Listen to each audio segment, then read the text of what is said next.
Breaking news on RT, Turkey's military launches an operation against Islamic State just over its border in Syria.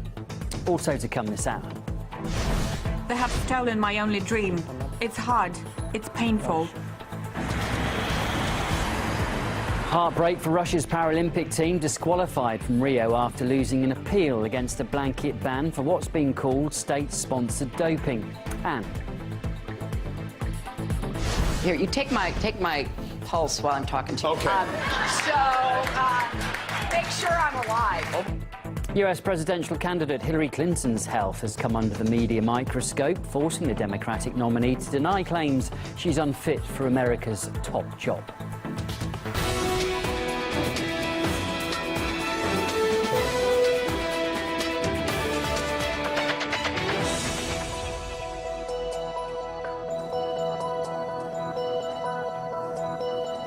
Hello there, it's just gone midday here in Moscow. You're watching RT International. We'll start with breaking news this hour because Turkey's military has launched an operation against Islamic State just over its border in the Syrian town of Jarablus. These are the latest pictures we have from there, from a Turkish state-run news agency. The operation began with cross-border fire. There are also reports that troops and tanks have been deployed, but there's currently no information on whether they have crossed into Syria. Turkish authorities say they've officially notified Russia about this operation and that US-backed coalition forces are also taking part in it.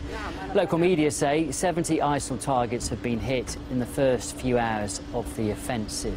Well, in Syria, many families have been torn apart by the ongoing war. RT's Lizzie Phelan was in Aleppo to hear their tragic stories. Here's her report. In Syria, you'd struggle to find a parent who has been spared the pain of experiencing the death of a child. For Yasser, only one of his 4 boys has survived the war. They were not my sons, they were my friends. The eldest was 25 years old and I am 43 years old. They are always with me, their shadow always follows me. I didn't forget any of them. The 3 were all army conscripts. Despite a national rule that one child should stay away from the front lines, Yasser's surviving son has now also signed up to avenge his brother's deaths. When ISIL advanced on the nearby Arak gas field, his comrades withdrew, but Mohammed stayed, killing over 70 ISIL militants. Shortly after, the army retook the field. While we were talking to Yasser, we could hear and see the battle for the military academies in South Aleppo raging. The same offensive which he lost Basil to just a few days earlier. Basil was killed in the academies last Wednesday. The other was killed in the Arak gas field. He was beheaded with 9 other officers and we couldn't get his body. And the third, who was killed in the North Aleppo, they beheaded him in front of my eyes. I was 100 meters away, then they threw him in the car and I couldn't get his body. It puts into perspective the scale of grief that each Syrian has to endure. He can't even visit his own son's graves, but Aleppo is running out of space to bury its dead. So much so that in the city streets, even the intersections like these on either side of me have become makeshift graveyards.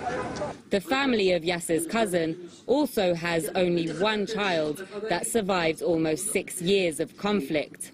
After my son was killed by a sniper while going to work, we had just finished the documents for his death. We got little money from the government, so we returned home and were happy we had some money. I was taking a shower and they were sitting together, the 2 girls. A homemade rocket came from the balcony, entered the first room and the second room. Najiba describes in bleak detail the horrific fatal injuries inflicted on her daughters in front of her very own eyes. The most valuable thing in life is your kids. It is really hard for me. Every time I break down, I begin to cry and I don't know what to do. They were next to me and in a second I lost them. If I had 4 sons again, I would send them to the army because this is the homeland. Even if they ask me to go and serve in the army, I would go and serve. This is our homeland. Lizzie Phelan for RT in Aleppo.